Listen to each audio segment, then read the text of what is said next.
I've been telling people online in various ways and in lectures that they should start fixing up the world by cleaning up their room. And I wanted to just elaborate on that a little bit before I get back to the lecture itself. So, as it's become this weird internet meme, you know, and it's a joke, and good, it's a joke. I'm really happy about the fact that so much of this has got like the leaven of humor in it. It's really important, because that's what stops things from degenerating into conflict, humor. And I was thinking about this idea of cleaning up your room in relationship to the mustard seed idea. And you see, the thing about cleaning up your room, this is also something I learned from Carl Jung and his studies on alchemy, because for Jung, when the alchemist was attempting to make the philosopher's stone, he was not only engaged in the transformation of the material world, but he was engaged in a process of self-transformation that occurred at the same time as the chemical transformation. So it was a psychological work in some sense. Let's say you want to sort out your room and beautify it, because the beauty is also important. And let's say that all you have is just a little room, like you're not rich, you're poor. And you don't have any power, that's another thing. But you've got your damn room, and you've got this space right in front of you, you know, that's a part of the cosmos that you can come to grips with. And you might think, well, what's there in front of you, right in front of you? And the answer to that is it depends on how open your eyes are. That's the proper answer, because you could say, and William Blake said this, for example, and Aldous Huxley made comments that were very similar, that in a transcendent state you can see infinity in the finite. And you might say, well, you can see infinity in what you have within your grasp if you look, and you could say maybe that's the case with your room. And so you want to clean up your room. Well, okay, how do you do that exactly? Well, a room is a place to sleep. And so if you set your room up properly, then you figure out how to sleep and when you should sleep and how you should sleep. And then you figure out when you should wake up. And then you figure out, well, what clothes you should wear, because they have to be arranged properly in your dresser. And then you have to have some place to put your clothes. And if you're going to have some clothes, you have to figure out what you're going to wear those clothes to do, right? And then that means you have to figure out what you're going to do. And then your room has to serve that purpose, because otherwise it isn't set up properly. And if it doesn't serve your purposes, you will be unhappy and not happy in the room, because the way that we perceive the world is as a place to move from point A to point B in.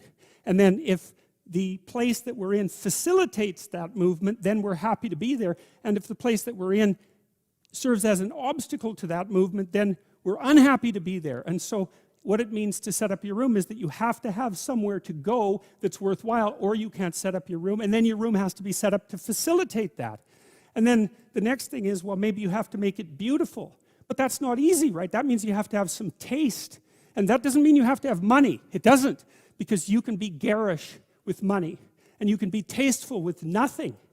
All you need is taste, and taste beats money when it comes to beautifying things, you know. I mean, not that money is trivial, because it's not, but taste is crucial, and people who are very artistically oriented can make beautiful things out of virtually nothing. And not only that, the literature suggests that if you're going to make beautiful things, putting real constraints on what you allow yourself to do facilitates creativity instead of interfering with it. Because let's say you have to make something out of nothing, right? Which I suppose would be a godly act, right? You have to make something out of nothing. You have to be creative in order to do that. And so then to beautify your room means that you also have to develop your capacity to be creative. And so then you can make your room shine. But then what will happen is that if your family isn't together, they will interfere with that. You'll interfere with that, because you won't have the discipline to do it properly. But then when you start building this little microcosm of perfection with what you have at hand, then it'll evoke all the pathologies of everyone in your household. They'll wonder what the hell you're up to in there. And they won't necessarily be happy, because if they're in a lowly place, let's say, and so are you, and you're trying to move out of that, then the higher you move out of that, the more the place they're in looks bad. And you might say, well, what they should do is celebrate your victory over chaos and evil, but that isn't what will happen. What will happen instead is that they will attempt to pull you back down.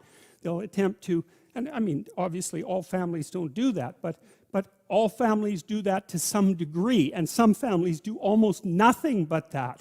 And so what that means is that if you're going to organize your room, then you're going to have to confront the devils in your house, and that's often a terrifying thing, because some of those devils have have lineages that go back many, many, many generations. And God only knows what you have to struggle with in order to overcome that.